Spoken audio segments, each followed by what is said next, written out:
Народное собрание Гагаузии – это законодательный орган автономии, который принимает решения, влияющие на развитие региона. Однако для многих жителей его полномочия и реальная роль остаются не совсем понятными. Чем именно занимается этот орган и почему важно, кто становится депутатом? Сегодня об этом мы поговорим с экспертом в области права Игорем Янак. Здравствуйте. Здравствуйте. Начнем с основ. Что такое Народное собрание Гагаузии и чем оно занимается? Народное собрание Гагаузии, согласно закону Республики Молдова об особо правовом статусе Гагаузии, а также согласно уложению Гагаузии, основного закона Гагаузии, является высшим представительным органом народа Гагаузии, а также является законодательным органом, который принимает законы, действующие на территории АТО Гагаузии. На сегодняшний день Народное собрание состоит из 35 депутатов, которые представляют интересы всех жителей Гагаузии. Избираются депутаты сегодня по одномандатным округам, но принимая во внимание, что это коллегиальный орган, все решения принимаются коллегиально. Кроме того, Народное собрание Гагаузии в своей деятельности руководствуется положениями не только Гагаузии, но и положениями Конституции Республики Молдова, а также законами Республики Молдова, регламентирующие те или иные вопросы, касающиеся статуса АТО Гагаузии. Народное собрание Гагаузии также утверждает состав исполнительного комитета, осуществляет контроль за деятельностью исполнительного комитета, отвечает за бюджетную политику, то есть точнее бюджетно-налоговую политику. И Народное собрание Гагаузии сегодня отвечает за социально-экономическое положение в АТО Гагаузии. Очень часто говорят о том, что важно, кого мы избираем в депутаты. А почему это важно? На самом деле, когда мы говорим о депутатах, это не просто должностное лицо, это лицо, которое представляет интересы людей, которое обеспечивает социально-экономические права и свободы, политические права и свободы, когда речь идет о праве избирать и быть избранным. И задача на сегодняшний день депутата – обеспечить стабильное развитие Гагаузии, потому что от решений и действий депутатов Народного собрания Гагаузии зависит и инвестиционная политика, зависит бюджетно-налоговая политика, зависит, так скажем, положение, социально-экономическое положение каждого жителя. Потому что если принимаются кривые решения, то соответствующие последствия распространяются на всех жителей АТО Гагаузии. Поэтому сегодня важно выбирать депутатов, которые будут не обслуживать чьи-то интересы, а именно служить интересам народа АТО Гагаузии. Скажите, а вот вы говорили о том, что депутаты принимают решения. А какого рода решения могут принимать депутаты Народного собрания Гагаузии? Депутаты Народного собрания Гагаузии на сегодняшний день принимают местные законы, а также постановления. Что касается местных законов, они в обязательном порядке ратифицируются, подписываются Башканом Гагаузии. В обязательном порядке законы и постановления должны быть опубликованы, чтобы жители знали, какие решения принимаются. И в обязательном порядке эти решения доводятся до сведения правительства. На сегодняшний день Народное собрание Гагаузии не только принимает законы, но а также обеспечивает исполнение этих законов через исполнительный комитет. Имеет право заслушивать представителей исполнительного комитета, имеет право, так скажем, если исполнительный комитет не реализует соответствующую правовую политику в определенной области, имеет право выражать также вотум недоверия. Поэтому у Народного собрания Гагаузии, у депутатов Народного собрания Гагаузии довольно-таки широкий перечень полномочий, которые позволяют обеспечить интересы жителей Гагаузии. Вы сказали о том, что они принимают местные законы. А в чем специфика этих законов? Дело в том, что у нас единственным законодательным органом Республики Молдова является парламент, согласно статье 60 Конституции Республики Молдова. Также парламент является самым высшим представительным органом народа Республики Молдова. Это касается и жителей АТО Гагаузии, потому что жители Гагаузии являются гражданами Республики Молдова. Когда мы говорим о Народном собрании, Народное собрание является представительным органом в рамках АТО Гагаузии. Также имеются представительные органы на местах. В тех же самых селах имеются советы, местные советы, сельские советы. В городах, муниципиях имеются муниципальные и городские советы. В данном случае, что касается Народного собрания Гагаузии, Народное собрание Гагаузии принимает местные законы с той позиции, что эти законы распространяются только на территории АТО Гагаузии. Законы, которые принимаются законодательным органом Республики Молдова, распространяются на все территории АТО Гагаузии. То есть в этом главное отличие депутатов и деятельности депутатов Народного собрания Гагаузии и парламента, или есть еще какие-то различия? На самом деле есть различия и в статусе, есть различия и в полномочиях. Но я хочу отметить, что на сегодняшний день депутаты Народного собрания Гагаузии, наряду с депутатами парламента Республики Молдова, обладают правом законодательной инициативы, которая закреплена в статье 73 Конституции Республики Молдова. То есть депутаты Народного собрания Гагаузии имеют возможность заниматься правотворчеством не только на территории Гагаузии, но и выступать на трибуне в парламента Республики Молдова. Имеют полностью соответствующие возможности защищать интересы АТО Гагаузии в парламенте, имеют возможность обращаться в Конституционный суд по вопросам, связанным с Гагаузией. Но принимая во внимание, что Народное собрание Гагаузии, как показывает практика последних лет, не имеет огромного желания взаимодействовать с парламентом Республики Молдова, естественно, вот эти все возможности на сегодняшний день не используются. В этом плане, к большому сожалению, Народное собрание проявляет определенную пассивность.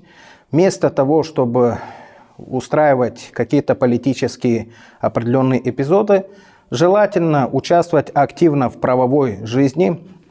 Те же самые депутаты Народного собрания Гагаузии, если считают, что какие-то изменения должны быть внесены в закон об особо правовом статусе Гагаузии, они могут выйти в парламент, и сказать, что мы хотим поменять кое-какие законы. На сегодняшний день, к большому сожалению, если сравнивать правотворческую деятельность парламента Республики Молдова и Народного собрания Гагаузии, парламент Республики Молдова занимает довольно-таки активное положение. Каждый год меняются соответствующие законы. Они меняются в связи с тем, что меняется общественная жизнь, меняются общественные отношения, меняются и законы.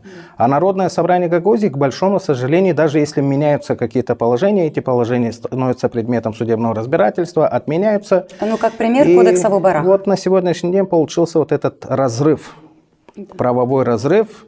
Законодательство Республики Молдова шагнуло на 10 шагов вперед, и поэтому возникают определенные коллизии, поэтому и где-то не могут мирно сосуществовать правовые системы Республики Молдова и АТО Гагаузии. Я думаю, что будет правильно, если вы на примере Кодекса о выборах в нескольких предложениях раскроете вот эти мысли, которые вы только что озвучили. Да.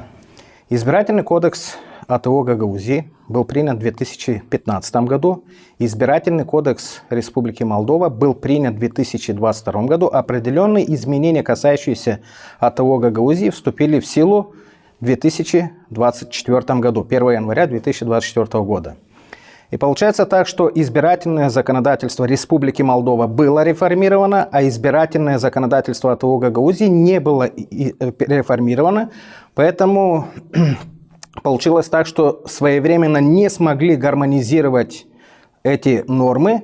И на сегодняшний день и депутаты Народного собрания, и некоторые эксперты говорят об определенных противоречиях. Но в условиях единства правовой системы Республики Молдова у депутатов Народного собрания Гагаузии есть возможность на сегодняшний день воспользоваться правовыми возможностями, которые закреплены на республиканском уровне. То есть они могут использовать положение Конституции, положение Избирательного кодекса Республики Молдова и, соответственно, что касается процедурных моментов, могут использовать положение уложения Гагаузии и положение Избирательного кодекса АТО Гагаузии. То есть правовые и институциональные возможности, они закреплены не только в законодательстве АТО Гагаузии, но и в законодательстве Республики Молдова. Дело в том, что Гагаузия является составной и неотъемлемой частью Республики Молдова. Это не государство в государстве. Да. Очень часто, когда говорим о депутатах Народного собрания Гагаузии, здесь, на территории автономии, говорят о том, что необходимо реформировать эту структуру, уменьшить количество депутатов. Но есть и контраргументы. Люди говорят о том, что тогда мы потеряем своего представителя в Народном собрании Гагаузии. А чем реально депутат может помочь своему селу или своему району? На самом деле есть такой инструмент, как лоббирование определенных интересов. Но все мы должны понимать, что отсутствует на сегодняшний день императивный мандат как у депутатов парламента, так и у депутатов Народного собрания Гагаузии. Депутаты Народного собрания Гагаузии, когда принимают определенные законы и постановления, эти законы и постановления распространяются в отношении всех населенных пунктов. Другое дело, они могут лоббировать определенные интересы, связанные с распределением КАП инвестиций, связанные с реализацией определенных инфраструктурных проектов, могут привлечь определенные инвестиции в свой населенный пункт. Но вот что касается в целом деятельности Народного собрания Гагаузии, они должны представлять интересы всех жителей этого Гагаузии.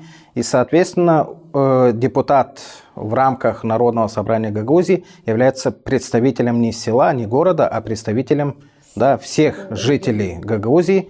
И получается такое своеобразное противоречие. Вроде бы, с одной стороны, мы выбираем своего депутата, но на самом деле он является своим депутатом на этапе выборов. После того, как он начинает работать в Народном собрании Гагаузии и начинает голосовать, то, естественно, он в любом случае работает в коллегиальном органе и принимаются соответствующие решения коллегиально. Один депутат не в состоянии принимать решения там для своего населенного пункта. Ну и, кроме того, возникают иногда определенные обиды в плане пропорционального представительства. Ну и в плане представительства в целом есть определенные вопросы. Вот сегодня, к примеру, допустим, что касается Ильи Узун, он был избран депутатом от определенного населенного пункта, потом перешел на должность в исполнительный комитет, и сейчас этот населенный пункт получается без представительства, да, так и как и господин Петров, получается этот округ без представительства. И Константинов тоже. И Константинов тоже. И в данном случае получается так, что вроде бы с одной стороны каждый населенный пункт должен быть представлен, но бывают такие моменты, когда получается пробел определенный, да. И в этих условиях это не говорит о том, что эти округа не защищены или Народное собрание Гагаузии как-то по-другому к ним относится. Поэтому вот этот вопрос, связанный с сокращением количества депутатов, является актуальным, потому что есть вопросы, связанные с содержанием. Да, это финансовый аспект. Содержать 35 депутатов и содержать, допустим, 15-20 депутатов. Это, я думаю, что за 4 года порядка несколько миллионов. Да, очень финансово ощутимо для нашего региона. Лучше эти деньги маленького распределить на какие-то инфраструктурные проекты, да, на какие-то социальные учреждения. Ну, есть. Во время выборов часто говорят о цене мандата. Слышали ли вы такое выражение и что оно значит, на ваш взгляд? Если брать во внимание, допустим, коррупциогенный момент, да, на самом деле есть мнение, что в некоторых округах может получиться так, что должность депутата стоит больше 1 миллиона, да, если взять коррупциогенный момент. Если брать во внимание, что касается цены мандата, что касается результативности, что касается социальных, так скажем, привилегий для жителей, да, что касается преимуществ. Возьмем пример, да, нынешний Созов. Вот выиграли ли наши жители или проиграли в большей степени? Если брать во внимание бюджетно-налоговую политику, мы все знаем, что были внесены изменения в налоговое законодательство Республики Молдова, и Гагаузия теряет каждый год более 30 миллионов лей. За 4 года это более 100 миллионов лей жители Гагаузии, так скажем, потеряли. Кроме того, если депутаты занимаются деструктивными определенными действиями, и отсутствует политическая стабильность, в этих условиях отсутствует нормальный инвестиционный климат, и те же самые инвесторы не могут вкладывать определенные финансовые ресурсы. Если брать во внимание прямой и косвенный ущерб от так называемых противоправных действий, да, или бездействия тех же самых, или противоправных решений тех же самых депутатов Народного собрания Гагаузии, если посчитать прямой и косвенный ущерб за 4 года, бывают случаи, когда этот ущерб оценивается в несколько сотен, а может быть и миллиардов лей.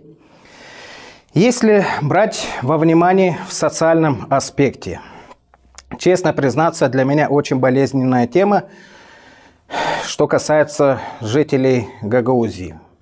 Если брать во внимание 1994 год, когда давали возможность, да, строить автономию, тогда были и улицы полные, и дома полные, и села полные, и города полные. Тогда была и живность, тогда были и сады, и виноградники. Сейчас, на сегодняшний день, на 2026 год, если брать во внимание деятельность исполнительного комитета в целом, да, тех же самых депутатов Народного собрания Гагаузии, мы не можем особо похвастаться тем, что хотя бы те люди, которые проживали на данной территории, они и дальше проживают. Есть дома, где в 1994 году, к примеру, было 9-10 человек, на сегодняшний день ни одного нет. Да? И вот это самый болезненный вопрос на сегодняшний день. Когда мы говорим о цене мандата, выбираем, если мы депутатов, которые обслуживают интересы определенных узкокорпоративных, да, групп, В этом случае интересы жителей Гагаузии, естественно, не защищаются. В этом случае и инфраструктурные проекты не реализуются. В этом случае, я еще раз повторюсь, прямой и косвенный ущерб, если в целом посчитать за определенный период времени, даже за последние 4 года, я еще раз повторюсь, это может быть больше 1 миллиарда лей, то, что Гагаузия потеряла. Ущерб. Да, то, что Гагаузия потеряла. Мы уже говорили сегодня о том, что в Народное собрание Гагаузии избирается 35 депутатов. На основе постоянной, то есть с получением заработной платы, работает всего лишь 10-12 депутатов. Но, несмотря на это, некоторые кандидаты тратят огромные суммы для того, чтобы стать депутатом Народного собрания Гагаузии. Почему они это делают? На самом деле, в условиях электоральной коррупции, там, где власть, там и бизнес, там и деньги. И, возможно, некоторые депутаты идут во власть не в целях защиты интересов граждан, не в целях принятия определенных социально значимых законов, а в целях защиты своего бизнеса, к примеру. Немало людей, которые занимаются бизнесом и попадают в Народное собрание Гагаузии. Взять того же самого экс-председателя Народного собрания Гагаузии, у него, как показывает практика, были вопросы, связанные с бизнесом, многомиллионным бизнесом. И, возможно, если брать защита во внимание истинную мотивацию, да, скорее всего, это была защита бизнеса. Некоторые люди, когда получают мандат депутата, возможно, получают какие-то привилегии извне. И такие сценарии тоже были в Гагаузии. Принимая во внимание, что некоторые депутаты состоят в определенных группах, возможно, там получают какие-то привилегии, какие-то финансовые ресурсы. Для кого-то, к большому сожалению, политика – это бизнес. А на самом деле политика – это искусство управления государственными делами. Если депутаты Народного собрания, к примеру, принимают определенное кривое решение, последствия могут быть и на 3 года, и на 5 лет, и на 10 лет. Поэтому очень важно, чтобы депутаты Народного собрания Гагаузии принимали правильные законы, и чтобы как на данный момент была хотя бы как минимум правовая определенность. Потому что мы сегодня хотим провести выборы, но у нас на территории Гагаузии многие эксперты задаются вопросом, по какому уложению, по старому или по новому. То есть даже в этом плане существуют определенные спорные вопросы. Наверное, жителям автономии стоит задумываться всегда на выборах о том, если люди, если кандидаты предлагают деньги, что за этим что-то стоит. Поэтому надо очень внимательно относиться к таким кандидатам. А может ли рядовой человек обратиться к своему депутату за какой-то помощью, и в каком случае, и может ли депутат ему оказать какую-то поддержку? На самом деле депутаты могут оказать определенную консультативную помощь. Дело в том, что депутаты Народного собрания Гагаузии, они в любом случае чуть лучше знают и правовые положения, или должны знать чуть лучше соответствующие правовые положения. Они имеют возможность распоряжаться определенными бюджетными средствами. И, соответственно, если у депутата есть определенные возможности, конечно же, он может оказать определенную помощь. Но, тем не менее, хочу подчеркнуть, что задача депутата заключается не в том, чтобы индивидуально каждому оказывать определенную материальную помощь. Задача депутата заключается в том, что в рамках бюджетно-финансовой политики оказать определенную помощь, оказать определенное развитие и оказать определенное, так скажем, содействие в развитии, допустим, того же самого бизнеса и того же самого региона. Задача не в том, чтобы помогать отдельным индивидам, задача в том, чтобы помогать всем. И я хотела попросить очень короткие ваши ответы на такие вопросы. Может ли как-то избиратель следить за тем, как работает депутат, которого они избрали? Каждый житель Гагаузии в условиях открытости принятия решений имеет возможность проконтролировать деятельность депутатов Народного собрания Гагаузии. В условиях демократического правового государства есть такой хороший инструмент, как общественный контроль. Есть ли какие-то правовые нормы, которые позволяют воздействовать на депутата, который, допустим, не на один мандат избирался, но практически бездействовал, не участвовал в каких-то обсуждениях, не предлагал какие-то законы или, возможно, вообще не посещал заседания? В данном случае, как показывает практика, может быть только политическая ответственность. этого депутата на следующих выборах могут отправить в историю.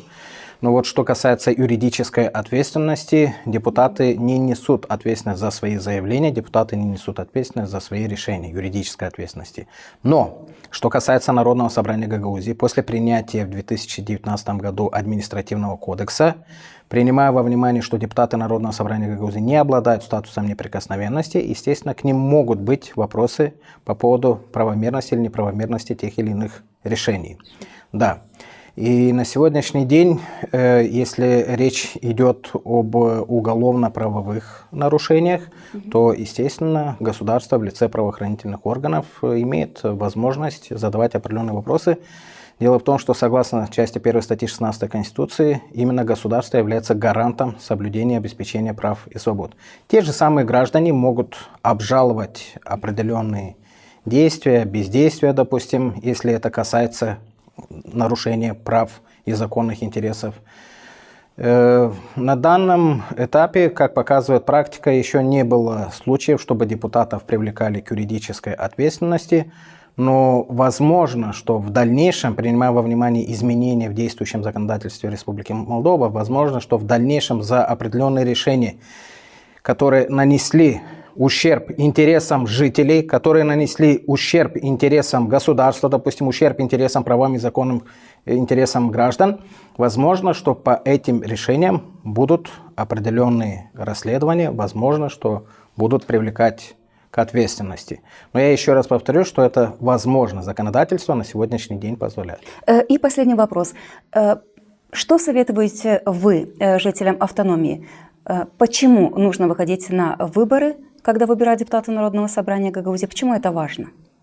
На самом деле, если есть осознанный выбор, мы выбираем, дело в том, что не на один день, да, и не на неделю депутатов. Мы выбираем на все последующие 4 года.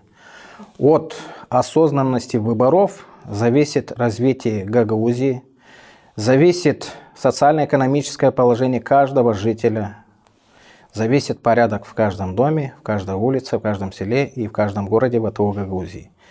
На самом деле Народное собрание Гагаузии имеет очень огромные возможности для того, чтобы обеспечить определенное стабильное развитие в Гагаузии.